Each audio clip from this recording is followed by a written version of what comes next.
آج سے کافی عرصہ پہلے نا میں ڈریم آتے رہتے ہیں انسان کو، تو مجھے ویسے بہت کم آتے ہیں، تو جب کبھی کبھی آتے ہیں تو وہ ایک نوٹیبل چیز ہوتی ہے لائف میں۔ کافی عرصہ پہلے آیا تھا، تو اس میں ایسے تھا کہ مطلب 2 دفعہ مجھے آ چکا ہے کہ جیسے زلزلہ ہوتا ہے، پہاڑی علاقہ ہوتا ہے اور اس میں ہر چیز تباہ ہو رہی ہوتی ہے، وہاں پہ میں ہوتا ہوں اس علاقے میں۔ 2 دفعہ میرا خیال ہے آیا ہے،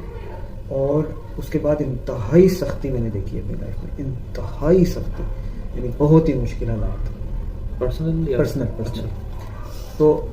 اب اچھا، وہ جو آپ نے دیکھا کہ زلزلہ ہے تو وہ آپ کی اپنی لائف ہاں میں بھی تو، لیکن اللہ کا شکر ہے آہستہ آہستہ اللہ نے اب اللہ کا شکر ہے۔ تو آج صبح جو خواب دیکھا ہے اس میں بھی میں نے وہی زلزلہ دیکھا ہے، اسی طرح کا دیکھا ہے، تباہی ہو رہی ہے اور سب بالکل اسی طرح کے سین سے، یعنی وہ پہاڑی علاقہ ہے اور اس میں سونامی ٹائپ آیا ہوا ہے اور گاڑیاں، بلڈنگز، لوگ بہہ رہے ہیں اس طرح، وہ بہت ہی۔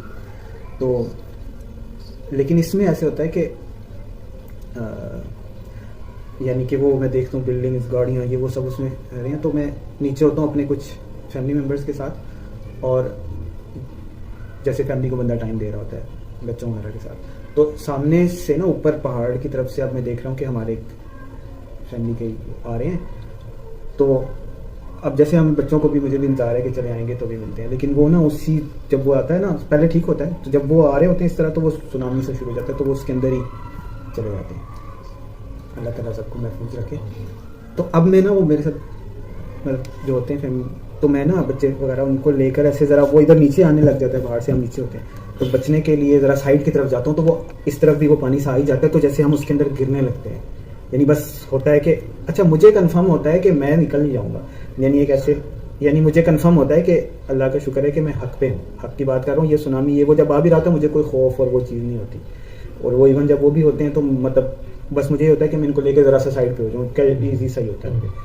لیکن پہلے جو میں نے دیکھا نا دیکھتا تھا وہ پہلے، تو اس میں مجھے بھی خوف اور وہ سب ہوتا تھا، اور پھر بعد میں میری لائف میں بھی، اس میں ایسے نہیں۔ تو اب جب میں سائڈ پہ پہنچتا ہوں تو اب جیسے مجھے لگتا ہے کہ میں نے جیسے کندھوں پہ وہ اپنے دونوں بچے نا وہ ایسے جو بھی، اب میں ڈیٹیل میں نہیں جا رہا، تو جیسے میں ان کو بھی ساتھ ایسے لے کر اب کوشش کر رہا ہوں، میں تو نکل ہی جاؤں گا تو ان کو بھی، تو وہ پھنسنے لگتے ہیں، تو میں اللہ سے کہتا ہوں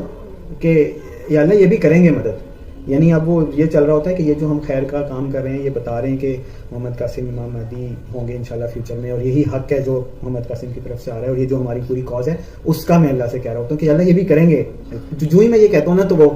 یعنی وہ ان کا پھنسنا اللہ ایزی کر دیتا ہے، تو ان کو لے کر میں نکل جاتا ہوں۔ تو پھر وہ آگے ایسے پہاڑی سی ہوتی ہے، اور اس میں بھی اب مجھے اندر چل رہا ہے کہ یعنی مجھے کوئی، یعنی میں کہہ نہیں رہا ہوتا، ویسے ایک فیلنگ ہوتی ہے کہ ایون وہ وہاں پہ خونخوار سے نا وہ جانور سے ہوتے ہیں، مرغی جانور سے، اور ایسے بکھرے ہوئے ہوتے ہیں اس خوف کی وجہ سے نا، تو غار سے میں انہوں نے پناہ لی ہوتی ہے، میں آرام سے چلا جاتا ہوں، مجھے پتا ہوتا ہے وہاں سے دان نکال رہے ہوتے ہیں، پھر بھی مجھے آرام سے ہوتا ہے کہ میں نا ان کو کروں گا تو وہ مجھے نقصان نہیں پہنچائیں گے۔ اب وہ دیکھنے میں ایسے نظر آ رہا ہوتا ہے کہ بس وہ بکھرے ہوئے ہیں، لیکن میں ایسے ایسے کرتا ہوں تو وہ جیسے نہیں وہ آپ بیٹ کرتے ہیں تو وہ کام سے ہو جاتے ہیں، وہ پھر یعنی کچھ نہیں کہتے مجھے، حالانکہ وہ بالکل وہ ایک مومڑی سی ہوتی ہے، کیا چیز ہوتی ہے ایسے، اس کے دانت ہے، اس کے بالکل وہاں اوپر میں آرام سے کر دیتا ہوں، مجھے پتا ہوتا ہے کہ یہ مطلب فتنہ مجھے نقصان نہیں پہنچائے گا۔ وہ جو ساتھ فیملی ممبرز ہوتے ہیں پھر وہ سب بھی بچ جاتے ہیں، پھر وہ اپنے جب کام ہو جاتی سچویشن تو وہ اپنا نکل جاتے ہیں۔ تو مجھے تو یہی سمجھ آئی ہے کہ وہ کیا ہے کہ سورہ یاسین میں ہے نا کہ یا حسرتاً علی العباد ما یاتیہم من رسول الا کانوا بہ یستہزئون،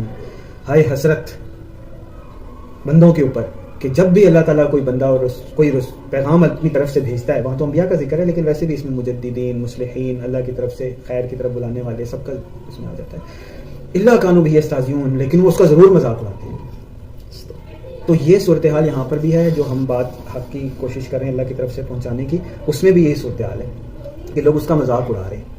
اور جب مذاق اڑایا جاتا ہے اور اللہ کی طرف سے حق ہو تو پھر اللہ تعالیٰ پھر چھوڑتا نہیں ہے، پھر اللہ تعالیٰ کہتا ہے کہ میں اس چیز پر بھی قادر ہوں کہ تمہیں زمین میں دھسا دوں اور اوپر سے پتھر برسا دوں، اور میں اس چیز پر بھی قادر ہوں کہ تمہیں ایک دوسرے سے لڑا کر ایک دوسرے کے عذاب کا مزہ چکھا دوں۔ اور پھر آخرت میں اللہ کے حضور جب حاضر ہوں گے تو اللہ تعالیٰ کیا فرماتا ہے کہ کوئی سورہ یاسین میں بعد میں اللہ تعالیٰ فرماتا ہے کہ یا بنی آدم اللہ تعبدوا الشیطان الم اعہد الیکم یا بنی آدم اللہ تعبدوا الشیطان انہ لکم عدو مبین وان اعبدونی ھذا صراط مستقیم، کہ اے ابن آدم میں نے تمہیں منع نہیں کیا تھا، تم سے وعدہ نہیں لیا تھا کہ شیطان کی عبادت نہ کرنا، وان اعبدونی ھذا صراط مستقیم، قیامت کے دن اللہ کہے گا میں نے تجھے کہا تھا کہ میری عبادت کرنا یہ سیدھا راستہ ہے، لیکن تم لوگ مذاق اڑاتے رہے، خیر کے ٹھٹھے اڑاتے رہے، بچتے رہے۔ تو اب جو صورتحال محمد قاسم کے خوابوں کے مطابق بھی ہے وہ یہی ہے کہ وہ جو حجت تمام کے ورڈز یہ بھائی یوز کرتے تھے تو میں بڑا ان کو منع کرتا تھا کہ حجت تمام بڑا سخت ورڈ ہے کہ آپ نے خیر اور حق پہنچا دیا لوگوں تک, اب حجت تمام ہو گئی, دلیل پوری ہو گئی, اللہ کی طرف سے ریکوائرمنٹ پوری ہو گئی. اب اگر کسی نے عمل نہیں کیا تو اب اس کے اوپر, اب اس نے حق کو نہیں پہچانا تو اس کے اوپر عذاب لازم ہے. اور امام مہدی کا معاملہ نارمل نہیں ہوگا, آپ صلی اللہ علیہ وسلم کا حکم ہے فبایعوہ ولو حبوا علی الثلج. یہ کوئی چھوٹی بات نہیں ہے, چاہے برف پہ گھسیٹ کے جانا پڑے, چاہے مال و دولت ہو نہ ہو, سواری ہو نہ ہو, بھوک ہو پیاس ہو, افلاس ہو, مشکل ہو آسانی ہو, مال اولاد کی کوئی خیر خبر والا ہو یا نہ ہو, انفروا خفافا وثقالا, ہلکے ہو یا بوجھل, برف پہ گھسیٹ کے جانا پڑے, صحرا میں جانا پڑے, سواری ہو اس میں جانا پڑے, پیدل جانا پڑے, تم نے پہنچنا, یہ کوئی ایزی بات نہیں ہے. تو جو اس چیز کا مذاق اڑائے گا, ٹھٹھا اڑائے گا اور ریجیکٹ کرے گا, گالی دے گا, برا بھلا کہے گا, تو وہ پھر اجتماعی, اللہ معاف کرے, ہم سب اللہ کے عذاب کو دعوت دے رہے ہیں. اور جو لوگ خاموش ہیں ان کا بھی کام بنتا ہے کہ اللہ تعالیٰ سے خیر اور حق طلب کریں, اور پھر کیونکہ آپ صلی اللہ علیہ وسلم کا حکم ہے, پیچھے رہنا بھی اس میں جائز نہیں ہے, پھر آپ خیر کے ساتھ اس میں شامل ہوں. الحمدللہ ہم کب سے کر رہے ہیں, اب کتنے ہر مہینے میں ہی ہم مطلب کروڑ بندہ تک تو بات پہنچتی ہے. ہاں کتنے 10 ملین کروڑ بنتا ہے, کروڑ بندے تک, کروڑ ویوز تقریباً صرف ہماری ویڈیوز کے ہر مہینے آ رہے ہیں. کوئی چھوٹی بات نہیں ہے. 100 کروڑ مطلب کتنے 10 12 15 کروڑ تک بات پہنچ چکی ہے. تو اب اتنے لوگوں تک بات پہنچ چکی ہے اور بیٹھے ہوئے یہ 2 4 6 7 لوگ ہیں